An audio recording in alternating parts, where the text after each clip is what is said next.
मंडळी नमस्कार, मी दिनराज वाघमारे. आपण पाहताय जय भारत न्यूज. जिल्हा परिषद आणि पंचायत समिती निवडणुकांचे निकाल आज लागलेले आहेत आणि जत तालुक्यामध्ये पुन्हा एकदा भाजपचा जलवा असल्याचं स्पष्ट झालेलं आहे. भाजपनं महाविकास आघाडीला सपशेल या निवडणुकीमध्ये लोळवलेलं आहे आणि अत्यंत जबरदस्त अशा पद्धतीनं विजयाची मांडणी केलेली आहे. तर काँग्रेस, राष्ट्रवादी आणि महाविकास आघाडीतल्या घटक पक्षांच्या जत तालुक्यामध्ये दारुण पराभव झालेला आहे आणि आमदार गोपीचंद पडळकर यांच्या भाजपचा जलवा जत तालुक्यात चाललेला आहे असं स्पष्ट चित्र या निवडणुकीनं समोर आलेलं आहे. तर एकूण जिल्हा परिषदेच्या 9 जागा होत्या आणि 9 पैकी 8 जागा ह्या भाजपनं निर्विवादपणे जिंकलेल्या आहेत आणि एकमेव एक अशी जागा जी आहे ती राष्ट्रवादी अजितदादा गटानं आपल्याकडं राखून ठेवलेली आहे आणि ती जागा म्हणजे जाडरबोबलादचा जिल्हा परिषद मतदारसंघ. आणि या जाडरबोबलादच्या जिल्हा परिषद मतदारसंघावर ज्यांची अनेक वर्षे ज्यांची सत्ता आहे, वर्षानुवर्षे ज्यांची सत्ता आहे, त्या जाडरबोबलादच्या रवी पटेल घराण्यानं आपल्याकडे ही जागा राखून ठेवलेली आहे. जिल्हा परिषदेचे माजी सभापती आणि राष्ट्रवादीचे नेते, अजितदादा पवार गटाचे नेते असलेले तम्मनगौडा रवी पाटील यांच्या सुवेद्य पत्नी सौ सावित्री रवी पाटील या मतदारसंघामधून निवडून आलेल्या आहेत. तर पंचायत समितीच्या जागांच्या बाबत जर आपण पाहिलं तर पंचायत समितीच्या एकूण 18 जागा आहेत आणि 18 पैकी भाजपनं 12 जागा जिंकलेल्या आहेत आणि जत पंचायत समितीमध्ये अगदी सुस्पष्ट असं बहुमत मिळवलेलं आहे. तर बाकी काँग्रेसनं 4 जागा जिंकलेल्या आहेत आणि अर्थातच जाडरबोबलाद गटामधून राष्ट्रवादीच्या दोन्ही जागा ह्या राष्ट्रवादीला मिळालेल्या आहेत. तर हे जर चित्र पाहिलं तर जत तालुक्यामध्ये आमदार गोपीचंद पडळकर यांचा जलवा पुन्हा एकदा चाललेला आहे असं स्पष्टपणे दिसून येत आहे. माजी आमदार विक्रमसिंह सावंत, माजी आमदार विलासराव जगताप, तम्मनगौडा रवी पाटील, सुरेशराव शिंदे सरकार, मनसूर चाचा खतीब अशी अनेक दिग्गज मंडळी सर्वजण एकत्र आली असतानासुद्धा भाजपनं घेतलेली जत तालुक्यातली मुसंडी तर हा एक सर्वांच्या आत्मचिंतनाचा विषय आहे आणि त्यामुळं भविष्यातल्या राजकारणामध्ये जत तालुक्यावरती भाजपाची पकड मजबूत झालेली आहे असं स्पष्ट झालेलं आहे. तर आपण हा निकाल पाहणार आहोत. कोणत्या जिल्हा परिषद मतदारसंघामध्ये कोणत्या उमेदवाराला किती मतं मिळालेले आहेत आणि कोण उमेदवार या मतदारसंघात विजय झालेला आहे. तर याचं आपलं स्पष्ट चित्र आता आपण या ठिकाणी म्हणणार आहोत. तर सगळ्यात पहिल्यांदा जो क्रमवारीनुसार जो पहिलाच मतदारसंघ आहे तो अर्थात जाडरबोबलाद जिल्हा परिषद मतदारसंघ आहे आणि मी तुम्हाला सांगितल्याप्रमाणे या जिल्हा परिषद मतदारसंघामधून तम्मनगौडा रवी पाटील यांच्या सौभाग्यवती सौ सावित्रीताई रवी पाटील या मतदारसंघातून विजय झालेले आहेत आणि राष्ट्रवादी अजितदादा गटाच्या त्या उमेदवार आहेत. तर सौ सावित्रीताई रवी पाटील यांना जी मतं मिळालेली आहेत ती 11,548 एवढी मतं त्यांना मिळालेली आहेत आणि त्यांच्या विरोधात ज्या उमेदवार होत्या तर त्या होत्या BJPच्या सौ भाग्यश्री संजय कुमार तेली.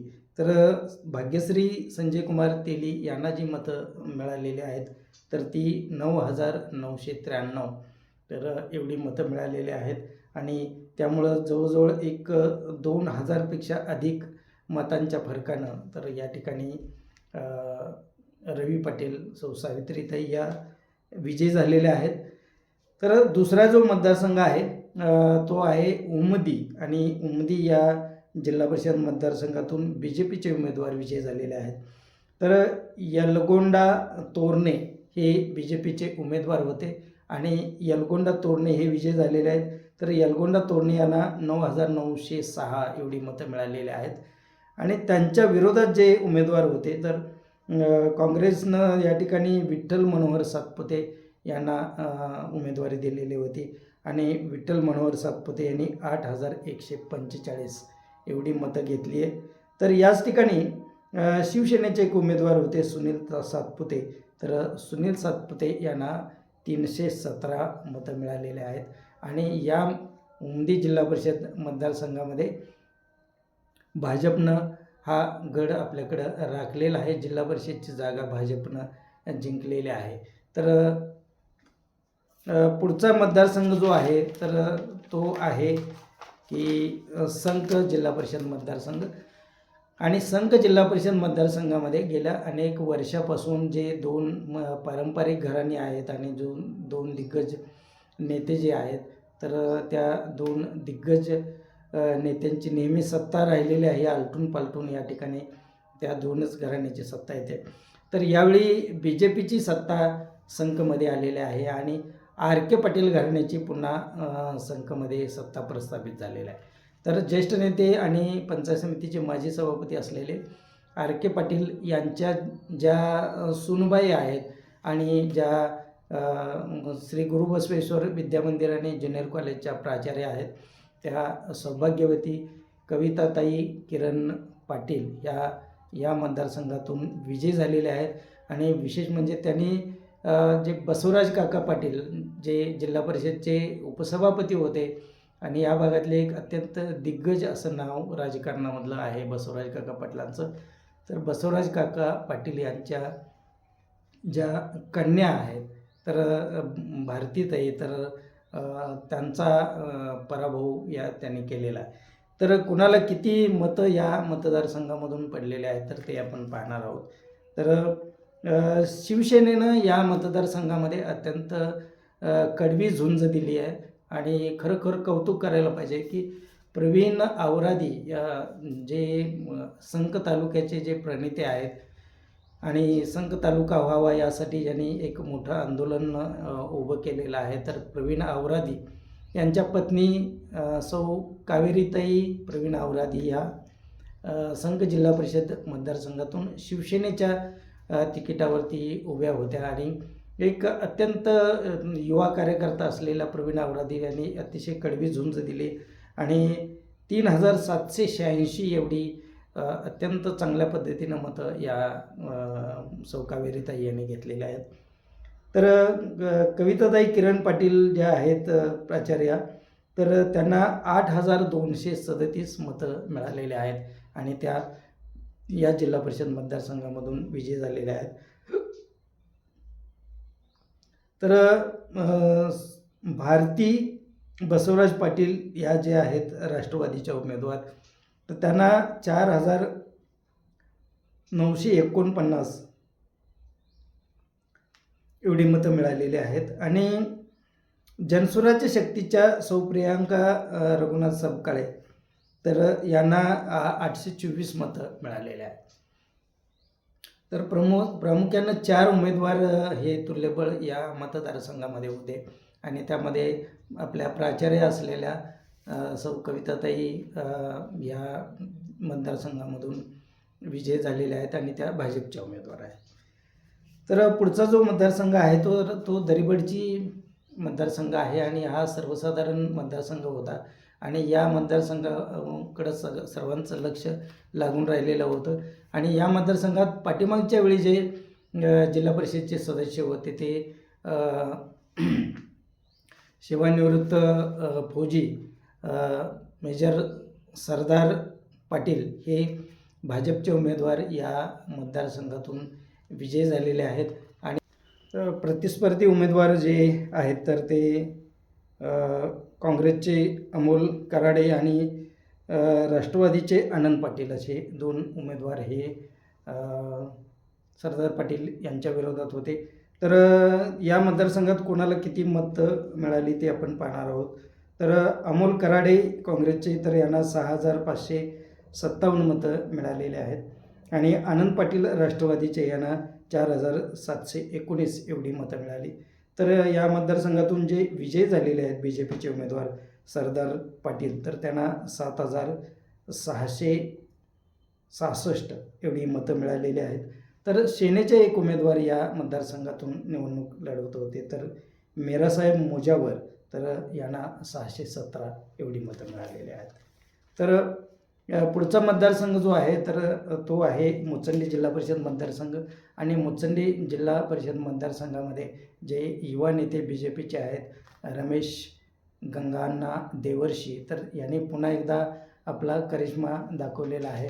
आणि या मतदारसंघामध्ये एक सामान्य कुटुंबातला एक युवा नेता आणि सर्वांशी नाळ जोडलेला असा नेता जो आहे तर रमेश देवर्षी, तर यांनी या मतदारसंघामध्ये आपला पुन्हा एकदा करिश्मा दाखवून दिलेला आहे. आणि रमेश देवर्षी हे BJPचे उमेदवार आहेत. आमदार गोपीचंद पडळकर यांचे अत्यंत लाडके कार्यकर्ते आहेत. तर रमेश देवर्षी यांनी 11,060 एवढी प्रचंड मतं मिळवलेली आहेत. आणि देवर्षी यांनी ज्यांना धोबीपछाड दिलेले आहे तर ते राष्ट्रवादीचे एक अत्यंत दिग्गज नेते, मार्केट कमिटीचे विद्यमान संचालक आहेत, ज्यांच्या पत्नी जिल्हा परिषदच्या सभापती होत्या, ते स्वतः जिल्हा परिषदचे सदस्य होते, असे रमेश पाटील. तर रमेश पाटील यांचा मुचंडी जिल्हा परिषद मतदारसंघामधून पराभव झालेला आहे. तर रमेश पाटील हे माजी मंत्री जयंत पाटील यांचे अत्यंत कट्टर समर्थक आहेत आणि त्यांचा या मतदारसंघामधून पराभव झालेला आहे. तर या मतदारसंघामध्ये जे उमेदवार उभे होते तर त्यांना मिळालेली मतं आपण पाहणार आहोत. शिवसेनेचे श्रीकांत गुरव होते, त्यांना 437 मतं मिळालेली आहेत. आणि जे BJPचे उमेदवार आहेत रमेश देवर्षी, आपण पाहिलं की त्यांना 11,060 एवढी मतं मिळाली. आणि रमेश पाटील जे राष्ट्रवादीचे उमेदवार होते तर त्यांना 8,649 एवढी मतं मिळाली. त्यामुळं रमेश पाटील यांचा या मतदारसंघामध्ये पराभव झालेला आहे. आणि रमेश देवर्षी हे BJPचे एक युवा नेते विजयी झालेले आहेत. तर पुढचा मतदारसंघ जो आहे तर तो बनाळी मतदारसंघ.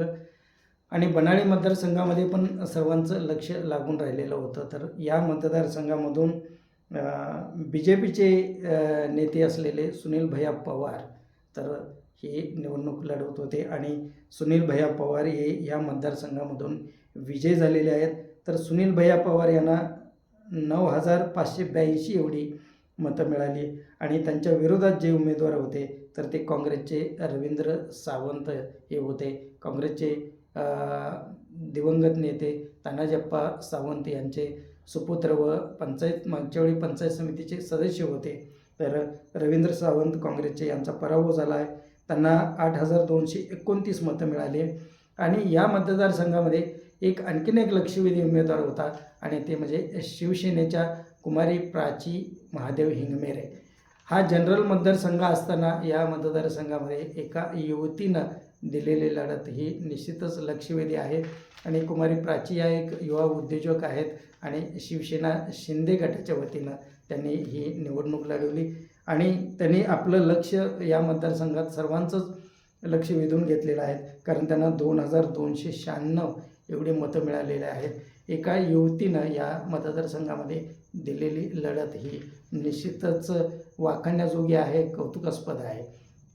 या मतदारसंघाचा निकाल काय लागला तर त्यापेक्षा शिवसेनेने दिलेली या मतदारसंघातील लढत ही निश्चितच लक्षवेधी ठरली आहे. पुढचा मतदारसंघ जो आहे तर तो आहे शेगाव जिल्हा परिषद मतदारसंघात. आणि शेगाव जिल्हा परिषद मतदारसंघामध्ये एक अत्यंत नावाजलेले असे धन्वंतरी डॉक्टर शिवाजी खिलारे हे भाजपचे उमेदवार आणि प्रचंड मताने विजयी झालेले आहेत. डॉक्टर शिवाजी खिलारे यांना तर 12,073 एवढी प्रचंड मतं मिळालेली आहेत.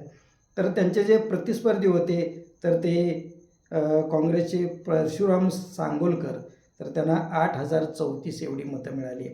तर या मतदारसंघातून रासपचे एक नेते किसनआबा टेंगले हे उभे होते आणि किसनआबांना 624 मतं मिळालेली आहेत. आणि हा BJPनं मागच्या वेळी या मतदारसंघातून भाजपचाच उमेदवार विजयी झालेला होता आणि पुन्हा एकदा भाजपनं या मतदारसंघामध्ये आपला जलवा दाखवून दिलेला आहे. डॉक्टर शिवाजी खिलारेसारख्या एका अत्यंत सुज्ञ आणि एक उच्च शिक्षित प्रगतशील शेतकरी असलेला, शेतीमध्ये अनेक प्रयोग करणारा असा एक नेता या मतदारसंघामधून विजयी झालेला आहे. तर पुढचा मतदारसंघ जो आहे तर तो आहे डफळापूरचा जिल्हा परिषद मतदारसंघ. आणि डफळापूर जिल्हा परिषद मतदारसंघ हा भाजपनं आपला या ठिकाणी गड निर्माण केलेला आहे. आणि या मतदारसंघातून भाजपच्या उमेदवार विजयी झालेले आहेत. तर स्वप्नाली मासाळ तर ह्या बी जे पीच्या ज्या उमेदवार आहेत त्या विजयी झालेल्या आहेत. स्वप्नालीताई या आकाराम मासाळ यांच्या सुनबाई आहेत. आणि माजी सभापती असलेल्या आकाराम मासाळ यांनी आपला या मतदारसंघामध्ये दबदबा कायम राखलेला आहे. तर स्वप्नाली मासाळ यांना 12,159 एवढी मतं मिळालेली आहेत. आणि त्यांच्या प्रतिस्पर्धी ज्या होत्या तर त्या काँग्रेसच्या सौ काजल दुधाळ या होत्या आणि त्यांना 9,191 एवढी मतं मिळालेली आहेत. खूप चांगली लढत काँग्रेसनं या मतदारसंघामध्ये दिलेल्या आहेत. आणि या मतदारसंघामध्ये अक्काताई दुधाळ या राष्ट्रवादीच्या उमेदवार होत्या तर त्यांना 512 मतं मिळालेली आहेत. आणि रुक्मिणी कोरे या एक जिरगाळमधल्या एक गृहिणी आहेत. तर त्यांनी पण निवडणूक लढवली, त्यांना 324 एवढी मतं मिळालेली आहेत.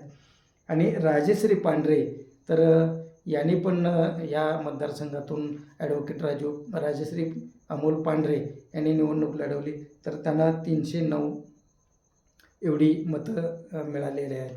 आणि या मतदारसंघामध्ये तर आकाराम मासाळ, दिग्विजय चव्हाण आणि अभिजित चव्हाण तर यांच्याबरोबर बंडू चव्हाण तर या सर्व भाजपच्या नेत्यांनी आपला हा गड राखलेला आहे.